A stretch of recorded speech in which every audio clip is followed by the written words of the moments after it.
Well, aloha kakahiaka. That's the right word. Aloha kakahiaka, which is good morning in Hawaiian.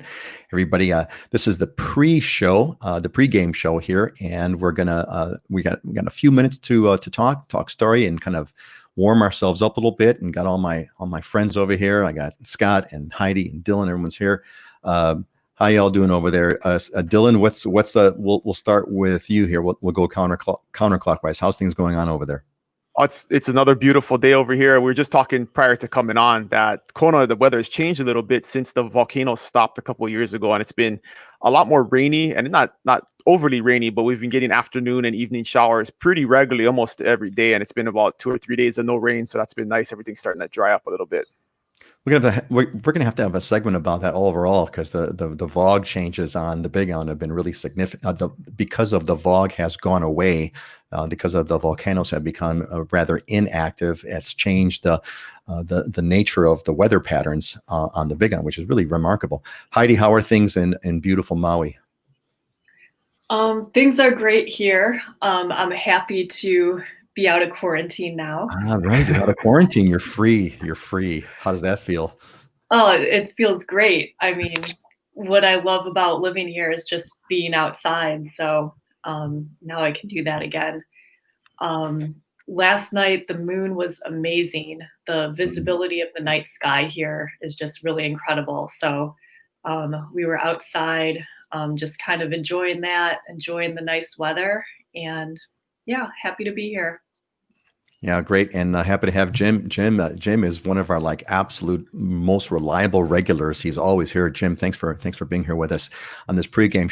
Scott, unmute yourself and fill us in on what's going on over there. How's things on our side of the island? It's good, except I think Dylan and I keep switching weather patterns here. I finally get clouds over here at Diamond Head, which I haven't had in probably 3 months. It's always been crystal clear and sunny until this morning. They get some clouds finally, but overall, perfect, great temperature. The trades are still blowing. You can see the palm trees in the back still moving, so it's a nice, cool feel. Yeah, actually, you got like you've got those coconut trees are like a little weather indicator for us over here. We got the trades moving. I can kind of see them blowing in one direction.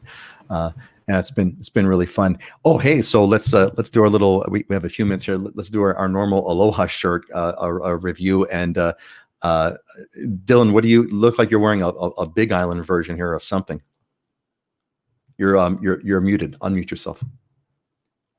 Yeah, this is Sig Zane, my go-to. I got probably more Sig Zanes than anybody else, but again, that's a local designer out of Hilo. This shirt's probably 15 years old. It's one of the second or third ones that I got years ago. So when I started becoming a grown up and having to wear collared shirts to work, so one of my favorites. It's a poinsettia pattern.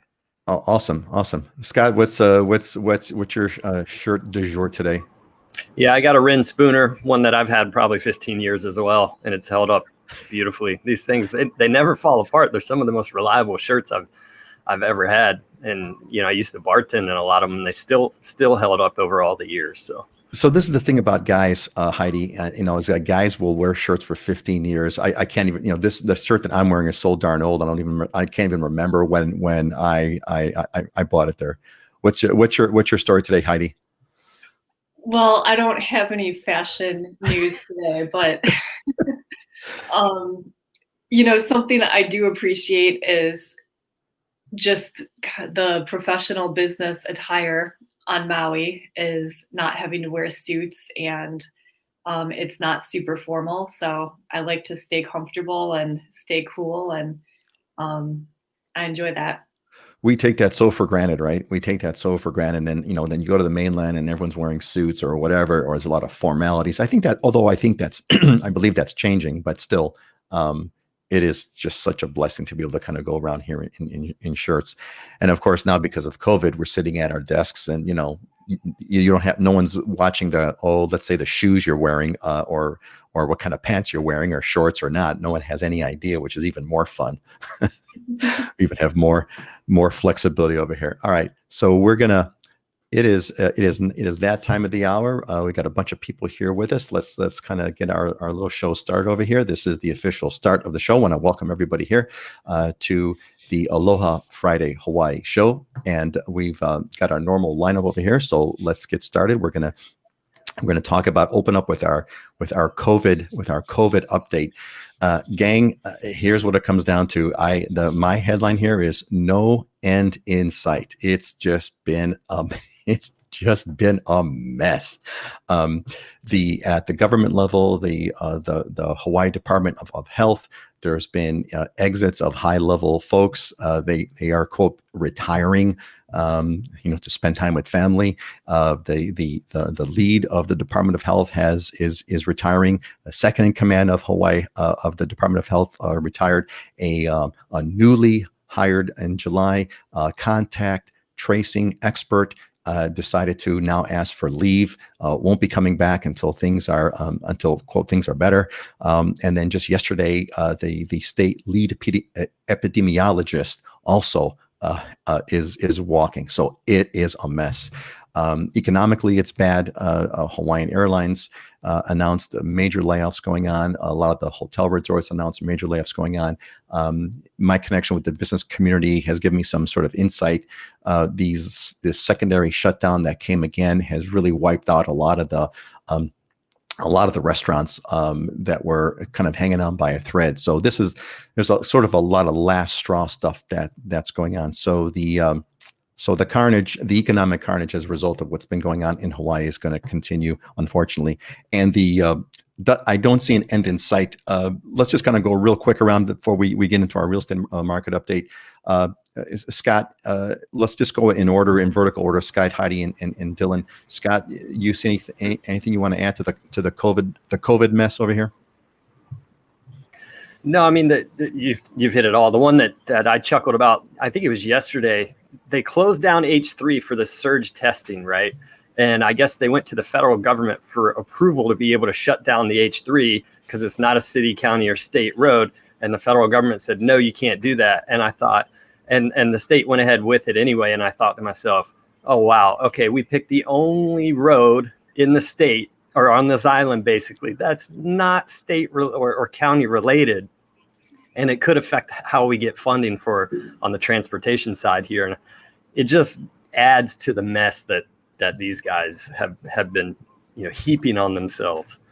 So for people who don't know, H3 is we actually, Hawaii, interestingly enough, has interstate highways. They don't go to any other state. I think we are the only state with an interstate highway maybe Alaska too, I'm not sure. But anyway, H3 is one of the more newest highways. And frankly, I thought it was a great idea. They made it, they used H3 because it's huge, it's long, it's straight. There's not a lot of exits, or there's no exits or on ramps, and it could be a gigantic long line. But anyway, they wiped it out. Heidi, what's the latest with COVID? You're free, actually, right? Our last exciting episode, you were in quarantine, and now you are a free woman now.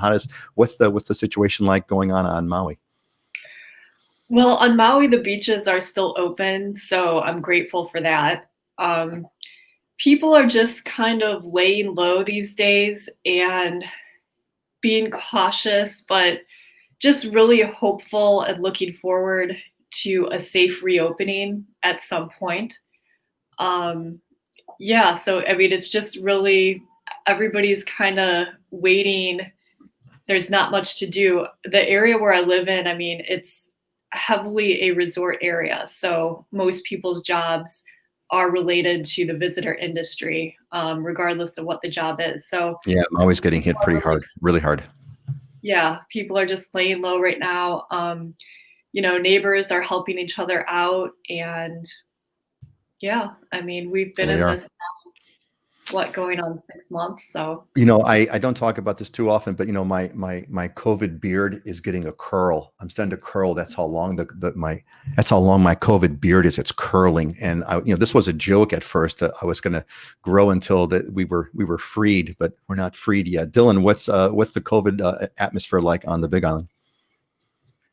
I guess I don't want to contradict Heidi, but or be a downer, but one of the things that concerns me about the overall, I mean, aside from all of the bigger picture economic things, is the cultural impact it's having on people. I'm seeing people, being suspicious of their friends and their neighbors, and saying they're going to turn people in if they're not adhering to different rules and regulations, and it's just not a good thing for our community and, for our interpersonal relationships. And so when I see that kind of stuff, some of it's on social media, so it's not super widespread, but we had a situation here on a big island where there was a local entertainer who passed away, and there was a big funeral. And then I guess there was a cluster from that, or some people claimed there was, and then, people were blaming them, and it just creates division within the community when we really don't need that at this time. And so that's just one thing that I see that concerns me, is the impact on our people and the culture, where we should be taking care of each other and looking after each other, and instead we're becoming suspicious of each other.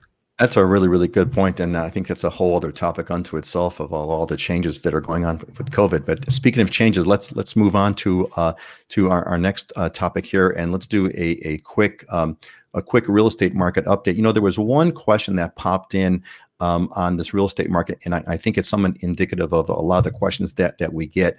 So Dylan, why don't you kind of start us off on the discussion about market updates in real estate? So this is Terry and Denise, who actually live in Hawaii Paradise Park on the Big Island. They say, after recently purchasing on the Big Island and with a presidential election and COVID-19, where do you see the market in 5 years? So Dylan, give us a combination of both your planned market update for this week and a little bit of an answer to what Terry and Denise are wondering about.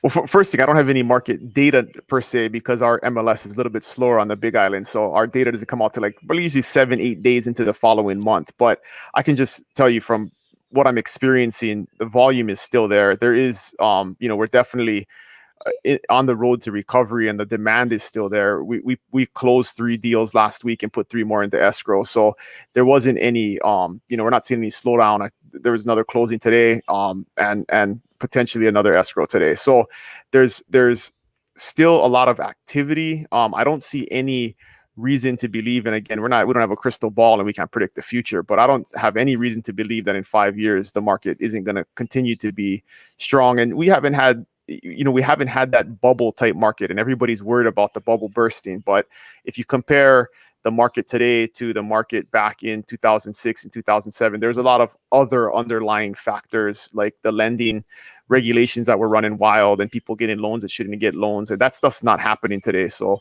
I think going forward, you don't have too much to worry about, and especially in areas like East Hawaii, where you're not as dependent on tourism.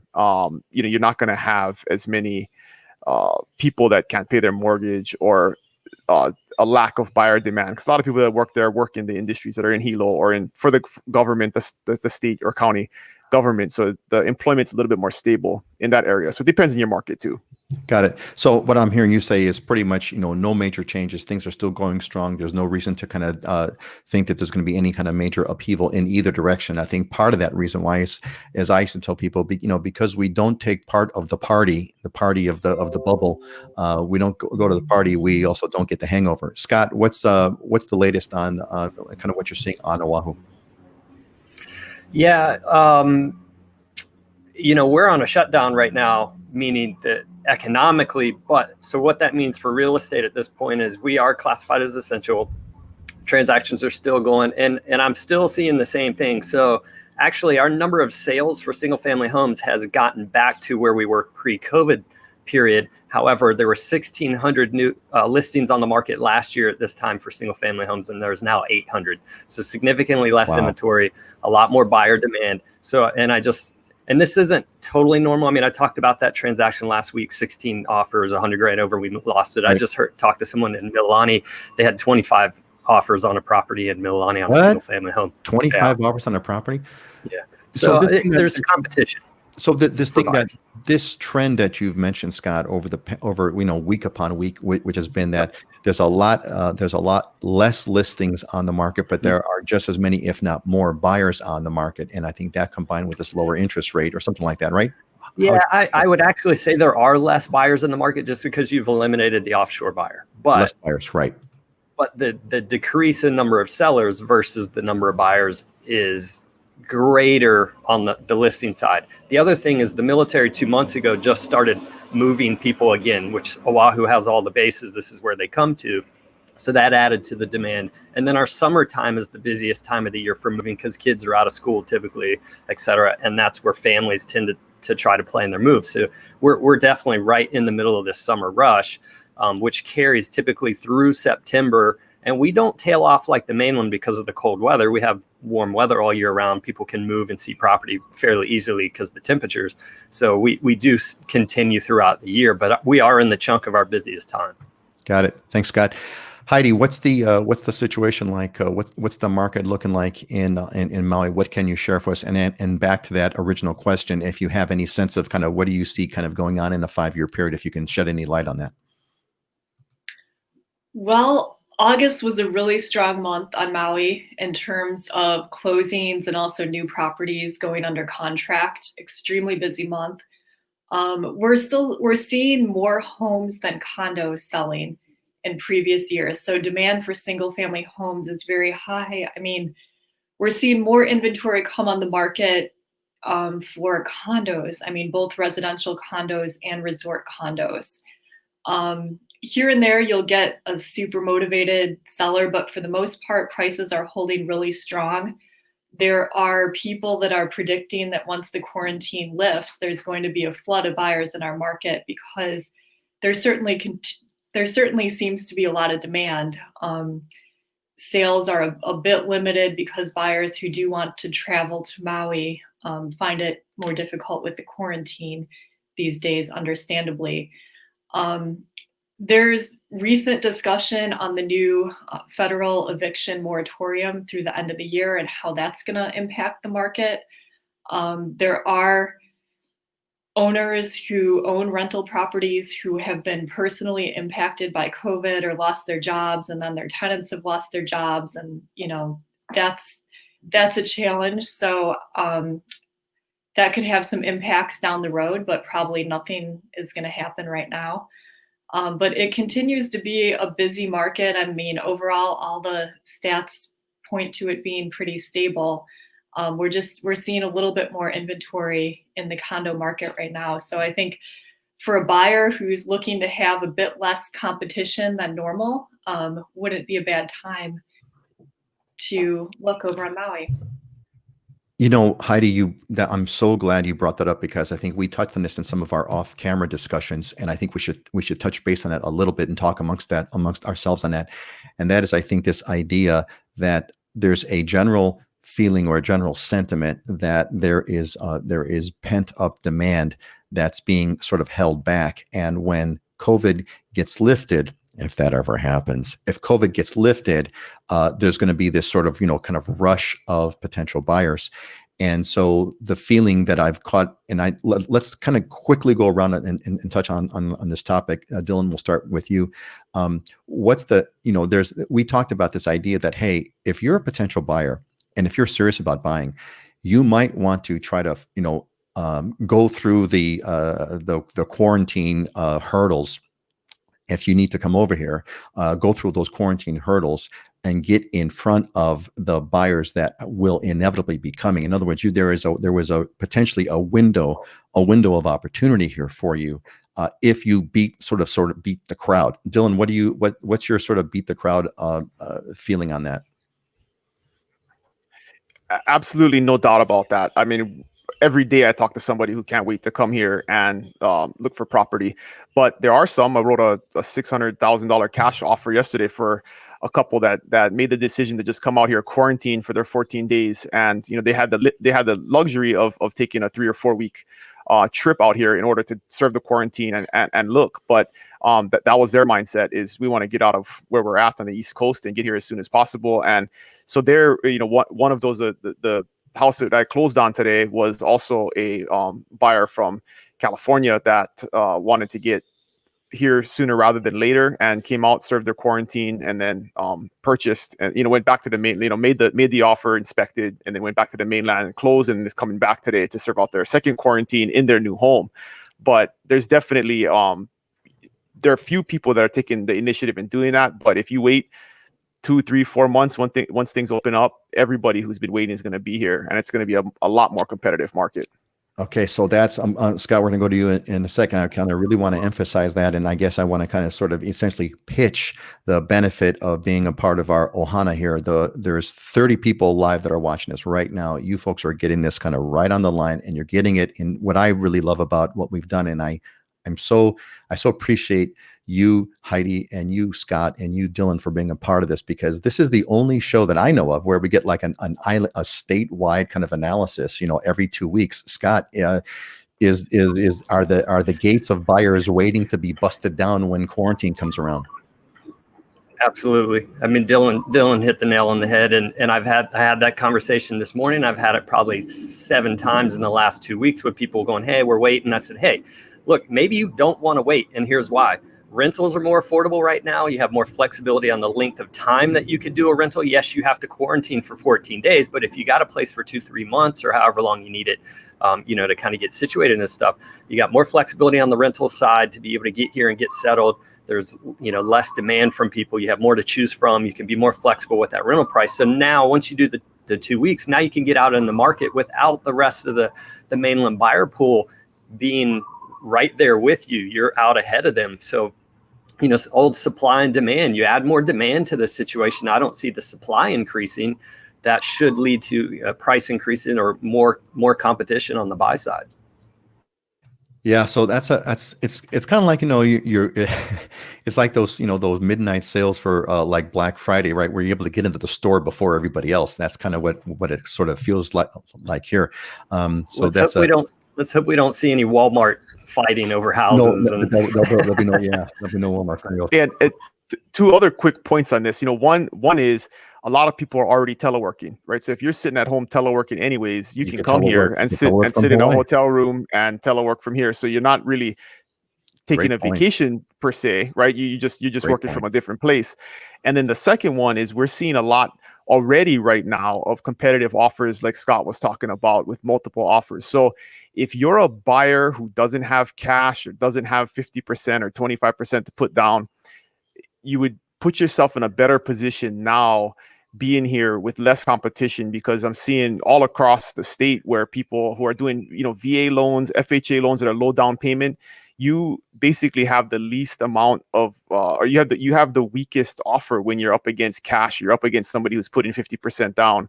So if you're in that type of situation financially where you want to take advantage of a low down payment loan program, or you just can't do that and you're going to do maybe a 10% down program or something like that, it's better to do it now than it is later when everybody with cash shows up and is bidding on those same houses.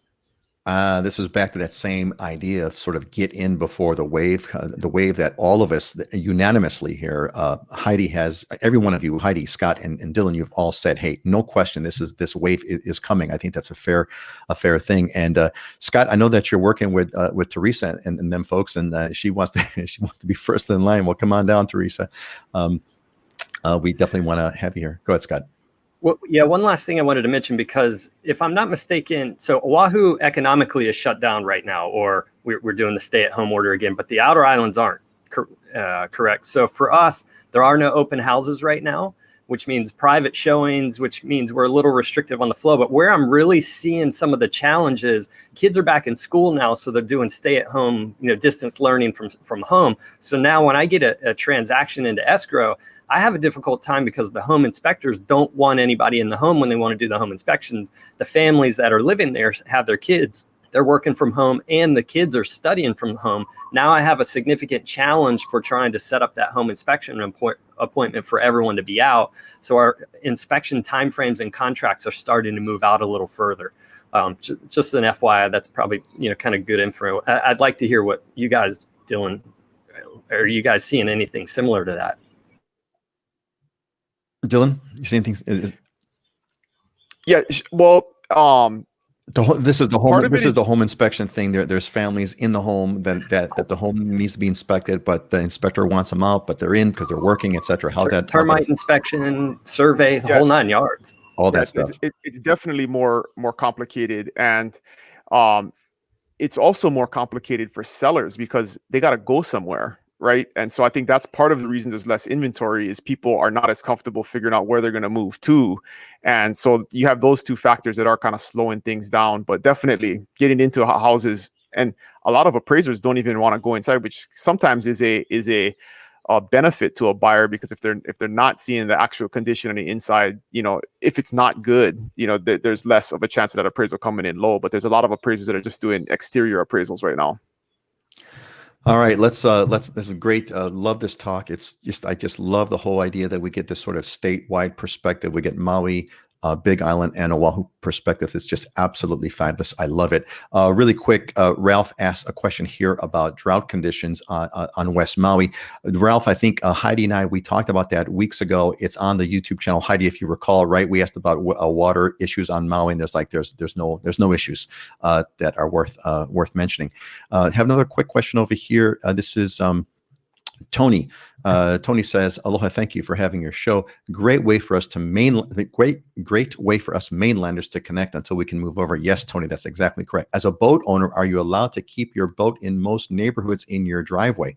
My quick answer to that is it depends on the HOA rules. I think on the residential areas, you can keep it in your driveway, if I'm not mistaken. Is there Dylan, anything to add on to that real quick? I want to move on. Scott, anything you need to mention? You could put in your driveway. If you can fit it, you can keep it, right? That's all I know. Right? Yeah. Okay. Rare situations where you'll have HOAs that require cars to be inside the garage or vehicles to be inside the garage, but that's very rare. So in most cases, you should have no problem. Okay. Is there does anybody else want to throw in anything that's outside of that? Okay. Yeah, it comes down to the association. It's on. Okay. All right. So in other words, that's pretty good. It's residential is okay if you can fit it, so to speak. There may be some HOA rules to that. Okay, great. Okay, let's move on to our next question over here. And this is more of a group discussion, but Heidi, why don't you kind of get the ball rolling here? So here's the question: Is Hawaii affected by climate change? So this is from Mark in Santiago, Chile. And Mark, I want to thank you. You put in a few really good questions over the life of the show, and I appreciate that. And Mark says, I live in a place that's been severely affected by climate change as we've been in a drought for the best part of 15 years. Is Hawaii experiencing any significant impacts due to climate change that could affect the state in the middle to long term? If so, is the local government taking any steps to alleviate it?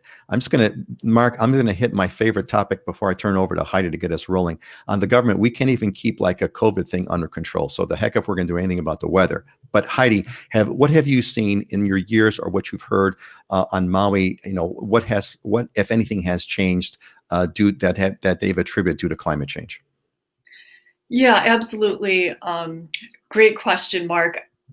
I think climate change is affecting all of us wherever we are.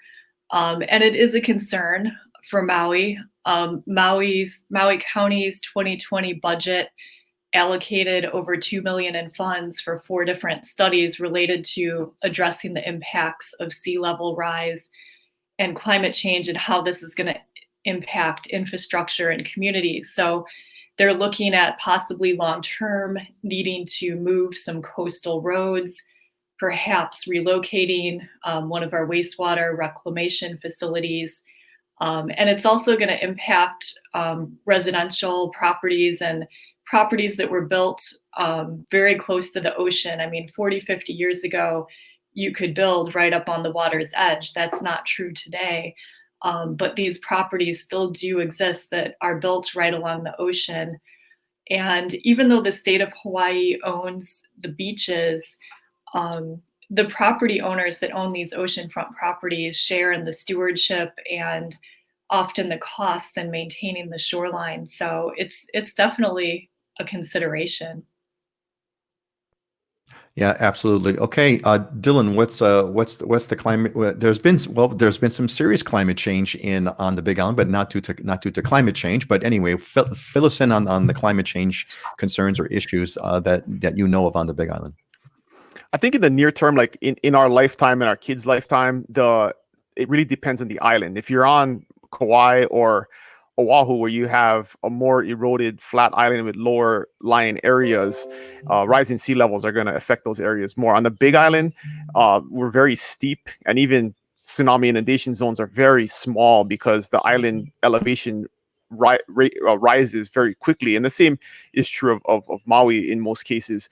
And so, in the short term, rising sea levels and things like that are not a huge concern for Big Island folks, definitely near the water. But the bigger question is, we go back to the government and what are they doing about it? And that's always a frustration, is regardless of how, what your concerns about climate change are, everybody can agree we need more renewable energy and stop burning fossil fuels. And although we talk about it a lot, there's always a lack of real action or initiative to get those things done. And we got so many natural resources here, geothermal, sun, wind power, where we really shouldn't be getting the bulk of our energy from burning fossil fuels, but we still do that. It's kind of insane. And then you have situations where you have innovative companies that come in and try and do stuff, and then a few people protest it, and then the government supports them or the courts support them, and it gets shut down. So it's that is something that definitely we'd like to see the government take more action on. I don't know if they can change, do anything in the big picture on climate change, but definitely we can do small local stuff like stop burning fossil fuel. Certainly, fossil fuels I think the mitigation issues are a big deal. Scott, what's the Oahu view on climate change? I've got some stories of my own on Oahu, but I want to hear your point first, Scott. Yeah, the biggest one I see is Waikiki, where you have the most dense number of condo towers, and if you look at it, the Aloha wraps around behind it. The Aloha Canal, which is fed from the ocean, wraps around behind it, and so as sea level rise happens, Waikiki is probably one of the biggest areas of impact, with a high density. Not to mention that's our main tourism hub here on Oahu. So how does sea level rise impact it, and how do you prevent from serious damage happening at some point? I see that as a major concern for the state, because Waikiki alone is a major, one of the most well-known tourist spots here in the state of Hawaii. Yeah, and the part that's going to be an interesting one on sea level rise. There's been my little story on that is there's a light industrial business district on Oahu called Mapunapuna, and in Mapunapuna I think they're technically below sea level, and when the tides are high, many of the streets are flooded with seawater because of low tides. And during king tides, which is a higher tide, I don't know what the details are about king tides, but the word king means big. So king tide, there's even more flooding. So there's certain parts, and during certain parts of, at the right moment with the right tide, etc., some parts of Mapunapuna are absolutely flooded to the point where you're going to have a hard time driving through it. And I had a friend that one of my first customers, actually, I was just talking to him just the other day, known him for 35 years. And I asked him about over time what has happened to the area, because his business is right next to one of these areas that gets inundated with tide-based flooding. And he said, slowly over the years, it's gotten incrementally worse, which I think is just the natural thing. Now, back to Dylan's point, how much has the government mitigated the issue in Mapunapuna? And I could assure you, nothing has been done at all. It's just, it gets bad, it gets worse. Anyway, hope that answered the question, Mark. Dylan, we have to make a mental note. We need to have a special episode in a future show to talk about the weather changes in Kona. It is significant. It's a big deal that's occurred. So we're going to have to make a note of that to kind of do that. We don't have time for that now, because I want to make a couple of slides on it and then talk about it. All right. Let's see. I think we got a quick question here. By the way, folks, if you got some questions, send it to us right now while you're here. We got 28 people who are live with us. Send us what your question are. I'll do the best I can to pull it up. In fact, let's bring up this one real quick. Well, first of all, there's Teresa again. Thanks, Teresa. Good to see you. Here, this is from Jeremy. Jeremy says, I'm an appraiser and wanting to move to Hawaii. Is there a need for appraisers? So really quick, I'll give you the statewide answer here, Jeremy, state by state. Heidi, what's the market for appraisers in Maui? Do you know? I mean, I would say the real estate market looks like it's going to be busy for a while, so we could use appraisers. There you go. Dylan, what's the appraiser side? That's definitely, there's a shortage right now, because when we're going through the process, we're always getting them ordered early because they're causing delays where we can't get an appraiser out for 10 days. And then it takes them another 7 days to get us a report. And, it can cause some significant delays in the escrow process. Okay. So, yes. So there's a shortage of appraisers on the big end. Scott, what's the status of appraisers on Oahu? Same here. I mean, the demand's here, and it should continue. So yeah, you have the option to come over and should be able to drop right in. Okay, Jeremy, there's your answer, buddy. There is a need, and you can you can pick your island. That's great. Okay, let's kind of hit this next one again. This is the kind of a topic, Scott. I want you to lead it, but I want us all to get in on it as we always do. So, near grade schools for 500K. So this is from AJ, and AJ says, we are looking to live near highly rated schools in Oahu for our daughter's education. Is it still possible to find single family fee simple homes around 500K? Also, will there possibly be any that can become available in the foreseeable future, or are those a thing of the past? So we have two topics over here, Scott. One topic is, can we find a single family home practically anywhere on Oahu for 500K? And, can we get one that's near highly rated schools? The school system in Hawaii is a little bit of a different beast.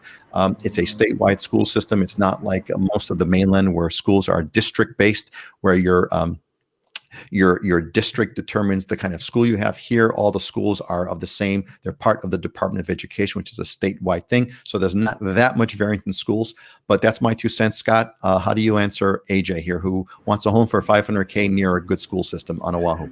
Well, the good school system portion, you have public and private. The private schools are significantly highly rated here, and most of them are in the urban core of Honolulu, meaning kind of the Manoa area, so Punahou, Iolani, Mid-Pac, some of those schools, Maryknoll, they're all kind of in the same area in Honolulu. Now, if you want a $500,000 home in the urban core, that's probably not going to exist. $700,000 is about the minimum you want to get into, and anything below that is going to have significant quirks or major work.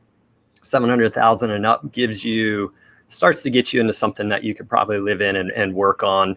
Otherwise, now you're getting out. Public schools, you can do not 500,000. We're 600 and up now for the major portions of Oahu. It's not until you get to the leeward coast or even pockets of that windward coast, which the school systems are going to be not as good at that point, that you can get around 500,000 for a single family home. So really, the rule of thumb is, if you want to have a safe margin, you really want to be thinking about 700,000 for a single family home. That's one thing. School systems is a whole other issue. If the private school is an option, you're going to take that private school option. Private schools, however, you're looking at 20 grand per child per year, which is a whole other animal. And public schools, you need to do your research, because those will based on the area. All right, Heidi, what's if we were to kind of say, what would you say if someone says, look, can I get into a single family home for 500,000 near a good school district in Maui? How would you respond to that? I think you could find a condo for that. For a single family home, the budget's going to need to be a bit higher. You will be looking up and starting in the 700-800 range for a single family home. For a condo, you can find a 2-bedroom condo. There's some as low as the mid 300s. So you could find a condo, probably not a single family home for that budget. What's the school system? I'm sorry, Heidi. What's the school system like? Let's say you said 800,000. So we say, okay, 800,000 for a single family home in Maui. What are the school systems like on Maui? Private schools, public schools? What's that? What does that look like? Well, there's both private and public schools. Private schools, as you mentioned, it's going to be a significant cost for admission. The 2 main private schools are Seabury, which is upcountry, and then Maui Prep, which is in West Maui. And then there's some good charter schools as well. So you definitely have some different options. When I'm working with buyers who have kids and the school is an important thing, usually that's the whole beginning of the real estate discussion, just kind of finding out and going. Often I'll have people go and interview at the different schools and check out the different schools before we even start looking at a property, because I know it is really important to live close to school, especially if you're going to be going back and forth all the time. So it's a great starting point for your real estate search. Excellent, thanks, Dylan. What's sort of like the floor that you would give for finding a single family home, and how does that compare and contrast to the school choices that are available on the Big Island? Pretty similar to Scott and Heidi in terms of if you want a highly rated school. And, the reality is that the better the schools are, usually the price points around those schools are higher. And it's a function of the population that lives around there and the parents and, the demographics. So most of the time, the higher the price points, the better the schools are near them, even though our property taxes don't pay for the schools. It's just more a function of the community and the type of people that live in those areas. Like the highest, the best public school on the Kona side is in Aloha, which is, you're probably not going to get into anything under 800,000 in that area. Okay, so I'm hearing you kind of say throw out the 800,000 number too for a single family home if you want to be near a good area or environment that has access to a good school system. Is that right? Correct. Yeah. Yeah. Or you can always do condos, but condos are, significantly smaller square footage, and you're still looking at, 400,000 for a decent condo in those areas. So really, to answer AJ's fundamental question, AJ, I have to tell you, it seems to me like 500K homes are a thing of the past. I don't. Does anybody raise your hands if anyone sees 500K homes coming back anytime in the foreseeable future? Yeah, not going to happen. So we got plenty of 500K homes, but there you go.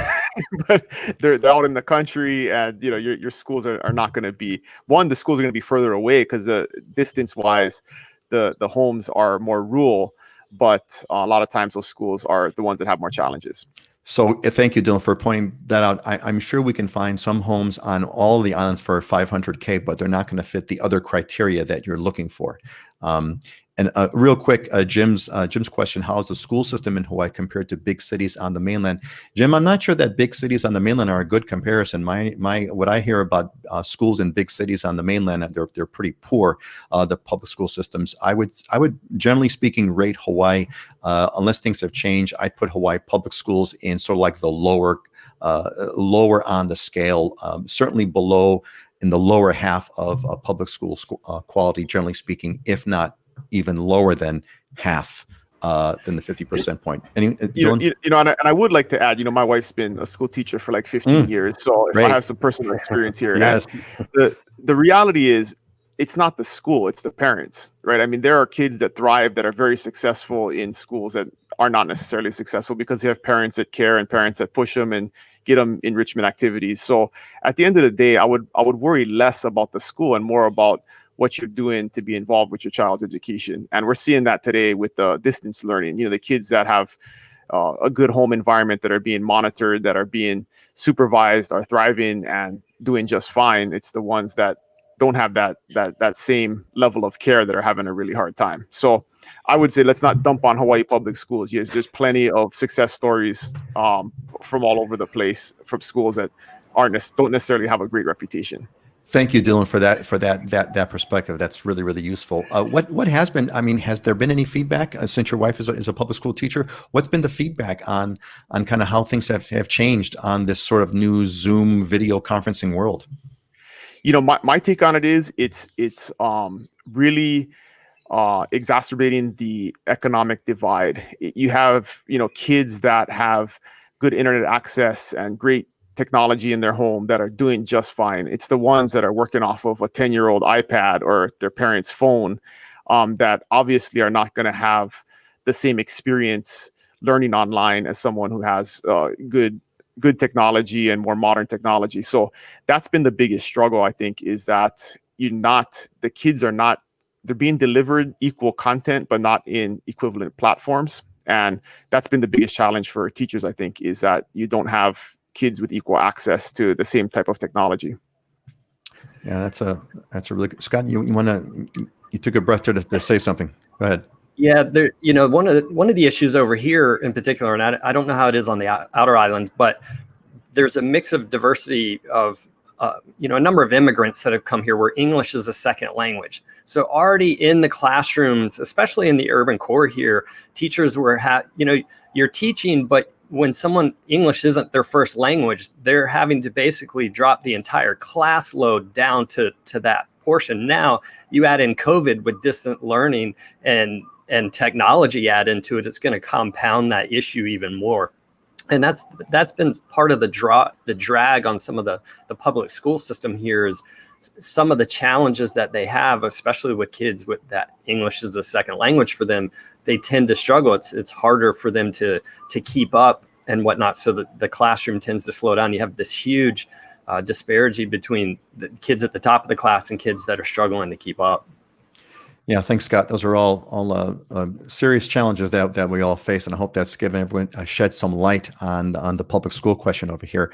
All right, let's move on. It's we've got about 20 minutes to go here. I want to transition to talk about our diamonds and deals. And boy, you guys, you folks have put together some pretty insane properties over here for us to look at.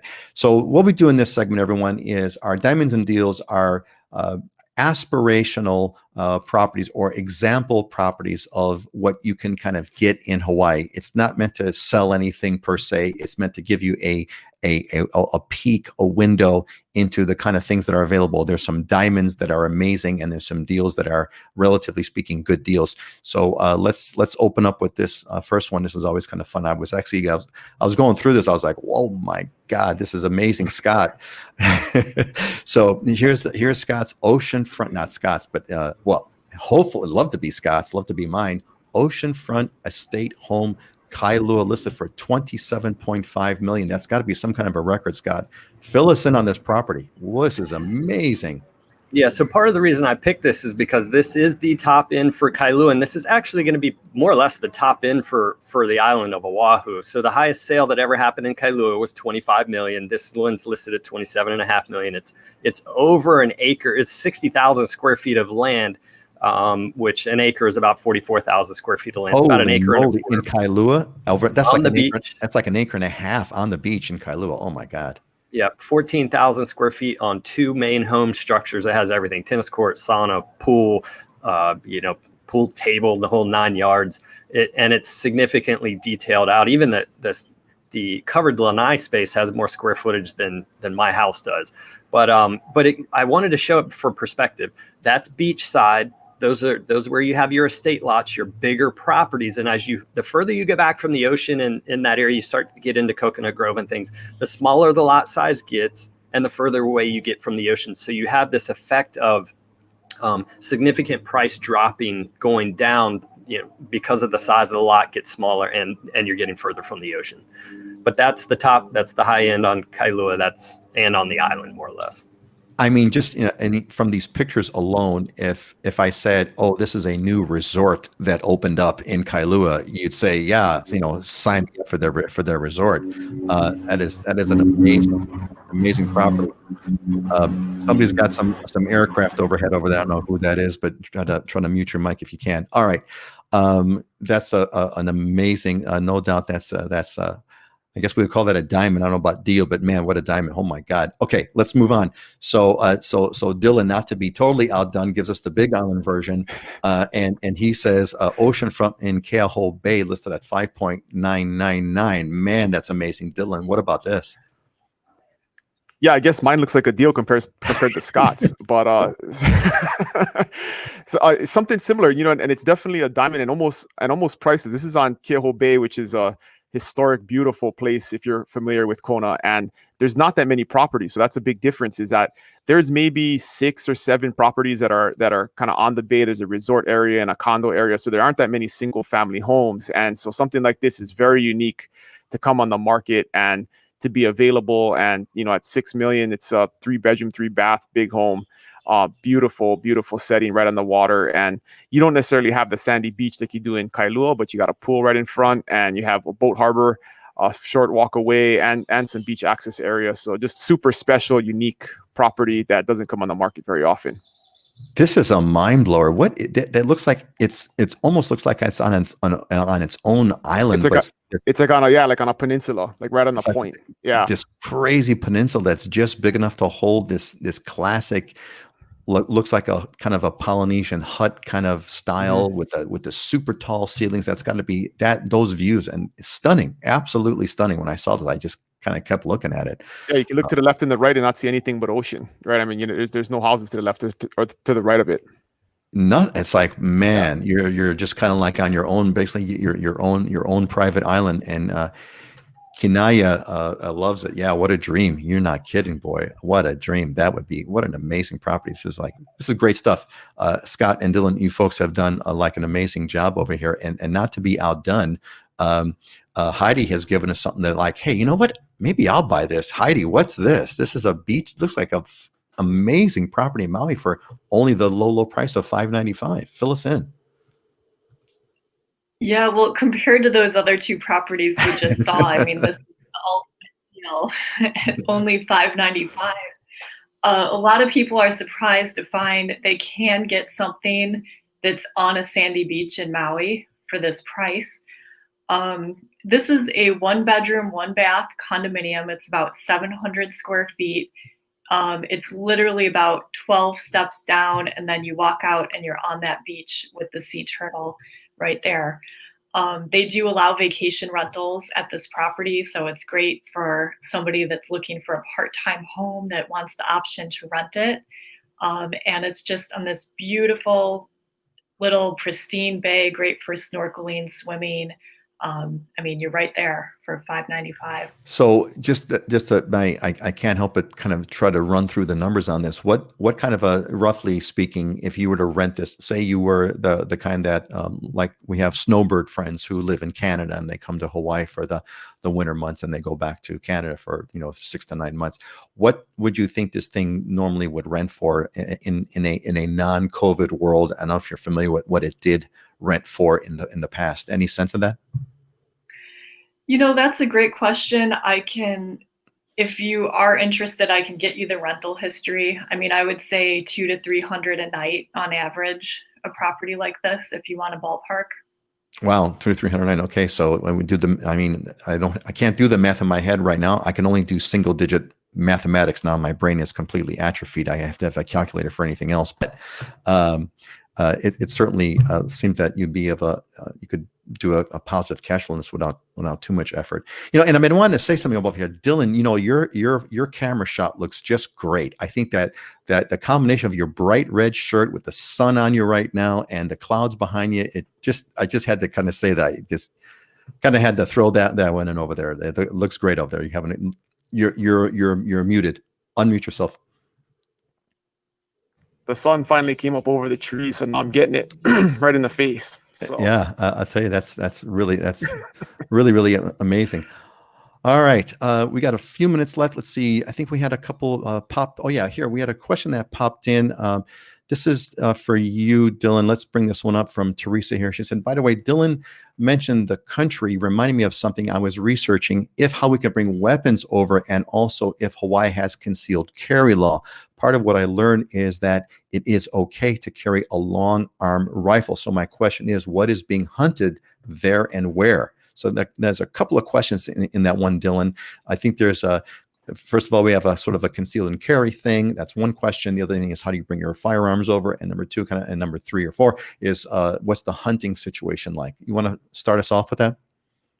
Yeah, this is something I'm familiar with. I'm an avid gun owner and hunter. So perfect. Our gun laws are pretty strict here. So in order to bring firearms over, what you have to do is, I believe it's within 10 days. Don't quote me on that. It's on the county websites, but you have to go to the local police department and register the firearms. So they're obviously going to do a background check and do all the other things that it takes to qualify you to carry a firearm. But that's if you're bringing them in. To acquire a firearm, if it's a rifle, you have to go and get a permit. It takes about 2 weeks. So they run your background check, take your fingerprints, and then in about 2 weeks, they get back to you and tell you you're approved.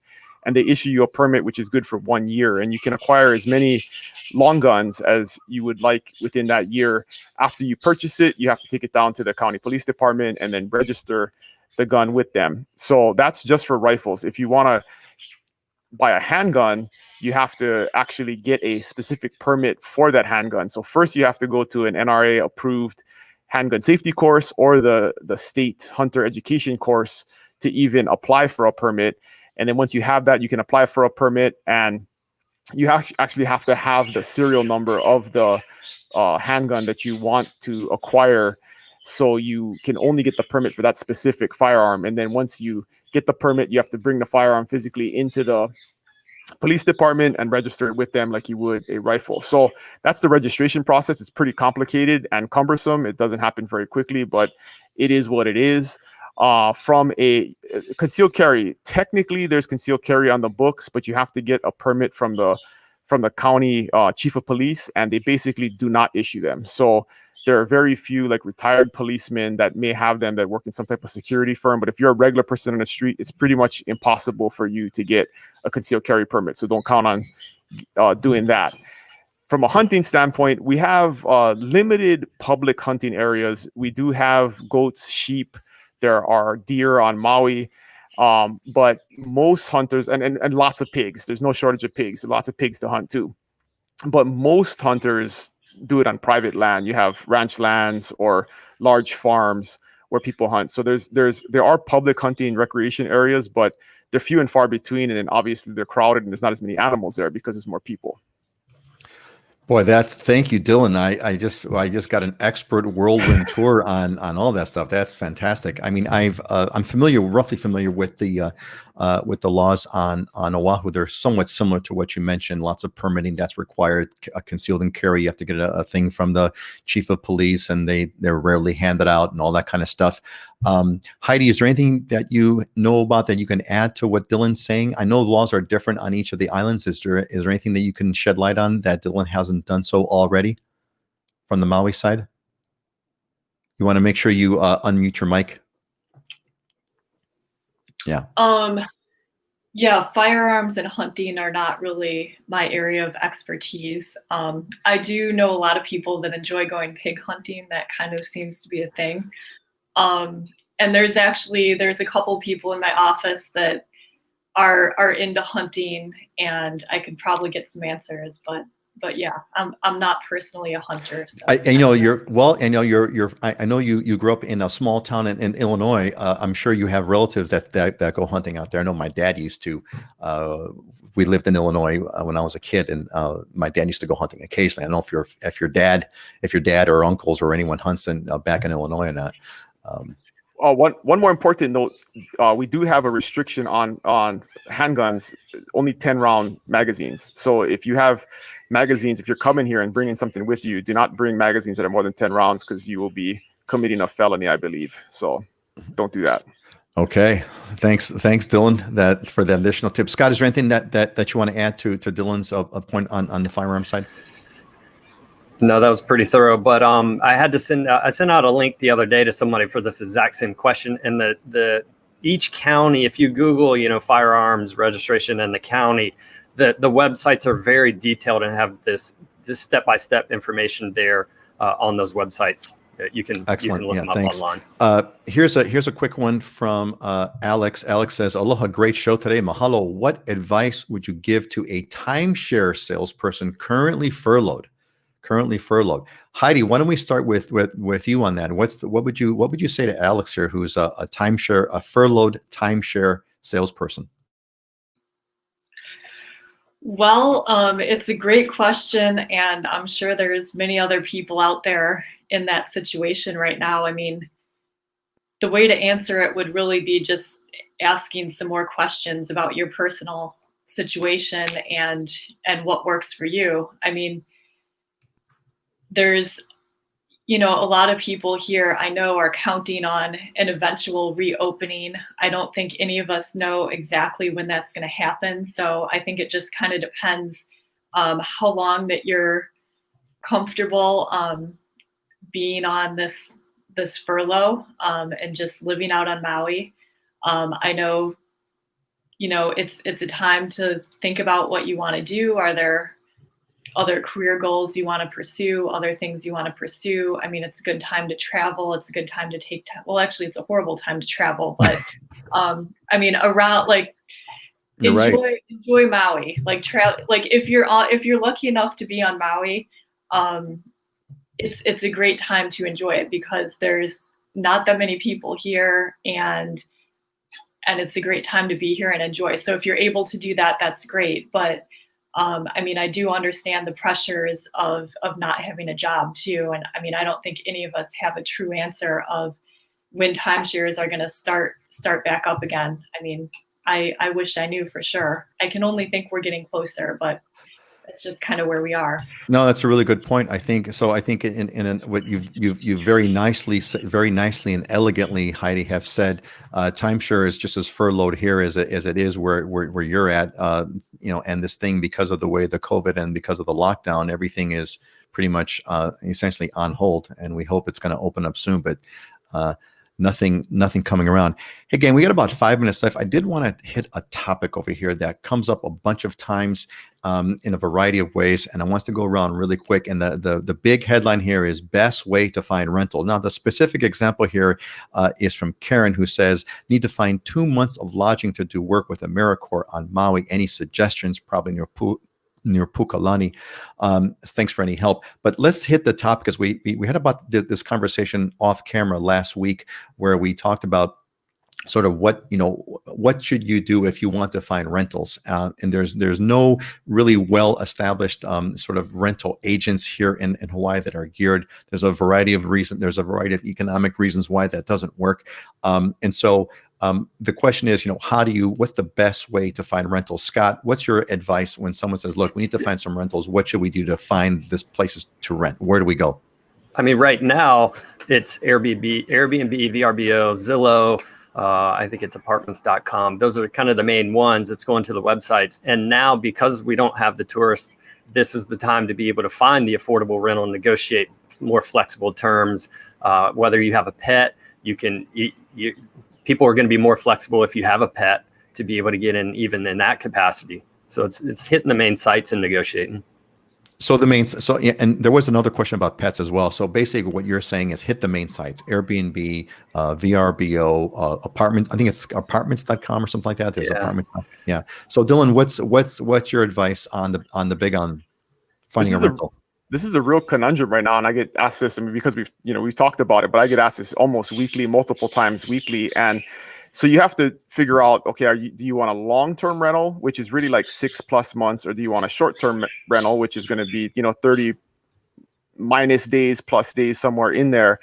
But the problem is that if you're looking for like a 2 or 3 month rental to come here and serve a quarantine and look for property, the short-term rentals are basically shut down. On our island, our mayor and planning department have interpreted that if you're a short-term rental, you can't take off your hat as a short-term rental and then long-term rent, which would be over the 30-day short-term rental definition. And then if you go to the long-term rental market, which you need to go to there's several companies that do long-term rental management. They are not necessarily going to consider a 2 or 3 month rental because they want a 6 month or a 12-month lease on those properties. So you're in a real catch-22 on the Big Island right now, specifically because of the short-term rental pretty much being shut down. If you're coming from somewhere, it's basically illegal right now for a short-term rental to rent to someone who has to serve their quarantine. So if you need to come here and serve your quarantine, you have to do it in a hotel. And what does the quarantine? But you still can't. Let's say you're past quarantine, you still can't do a short-term rental because the short-term rentals are all shut down. So you still have that, right? Technically, I believe you can. If they're local on island, you can rent to somebody who's local on island who is not serving their quarantine. It's a quarantine restriction that. So it's a quarantine restriction. Prohibits you. Yeah. Okay. So if I got this right, what you want to do on the Big Island is you want to serve out your quarantine 14 days at a hotel property. Get a nice one. But once you've served out that 14-day, then you can perhaps find a short-term rental that's available to you. Is that right? Correct. Excellent. Great. Heidi, what's your this originated as a Maui question here. How would you respond? What's the best way to find rentals in Maui? Yeah, great question. Well, I'm not sure when Karen is planning on coming out to Maui and if that quarantine requirement is going to be in effect or not, but I think Dylan touched on that. As far as in Pukalani, it's really not a resort area. You're not going to find short-term rentals, and Maui County defines a long-term rental as at least 6 months or 180 days. So I really think your best bet, because you are going there for AmeriCorps, is to just do some networking, Craigslist, Facebook, network, maybe through a church or community center or something. I mean, I think it's going to be more of a word of mouth thing, finding somebody has an extra space to house you. I don't think there's any formal rental agency that's really going to have something. They'll be advertising for 2 months in Pukalani.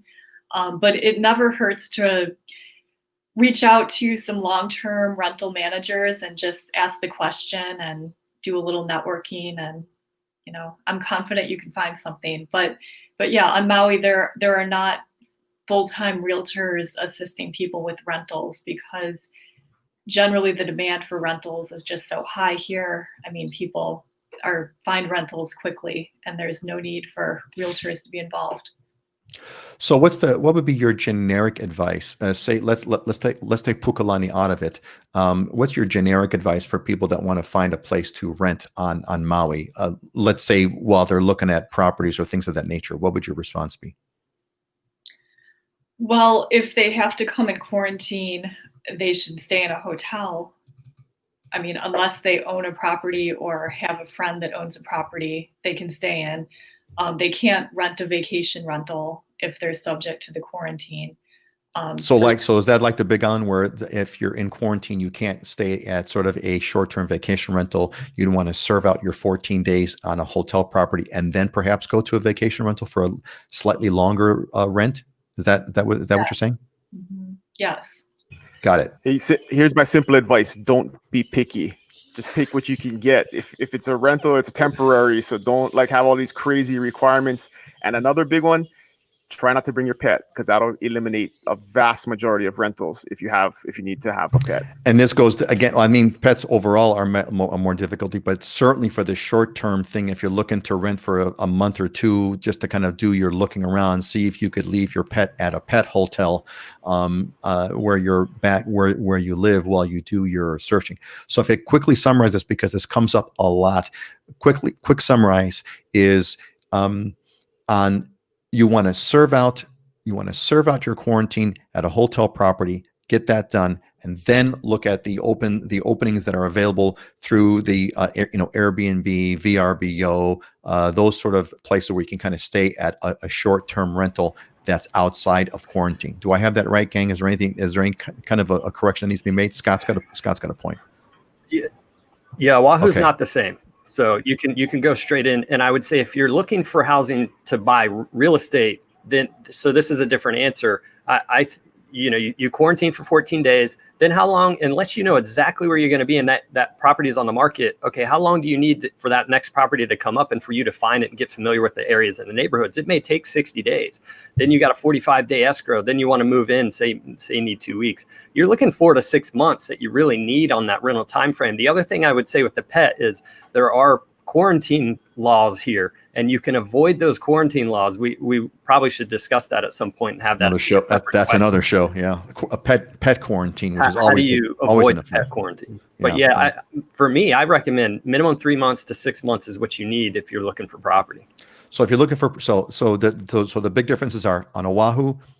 You can go straight into a short-term rental, a 3 to 6 month short-term rental if you're looking for real estate. Again, this is the context of looking for real estate. On the Big Island and on Maui, you first need to serve out your 14-day quarantine at a hotel property. Then you can move into a short-term rental. And I think to Heidi's point, this is where your networking is going to be really important. Okay, final word over here. Scott, Teresa just gave us sort of a heads up on this. I think Heidi's beachfront property is going to be competing. I know that Teresa is looking for property on Oahu. Yeah, Teresa, we might all be competing for that 1-bedroom Maui beachfront property. I might want to kind of look into that myself. All right, gang. I think we're actually a little bit over our time. It's 10:03. I want to thank everyone for being a part of our show here. We're going to see you again in 2 weeks. livinginhawaii.com. If you haven't already gone to the website, go there, get on the newsletter. We send out all the notices. We will send this show as a link that you can watch the DVR'd version of it.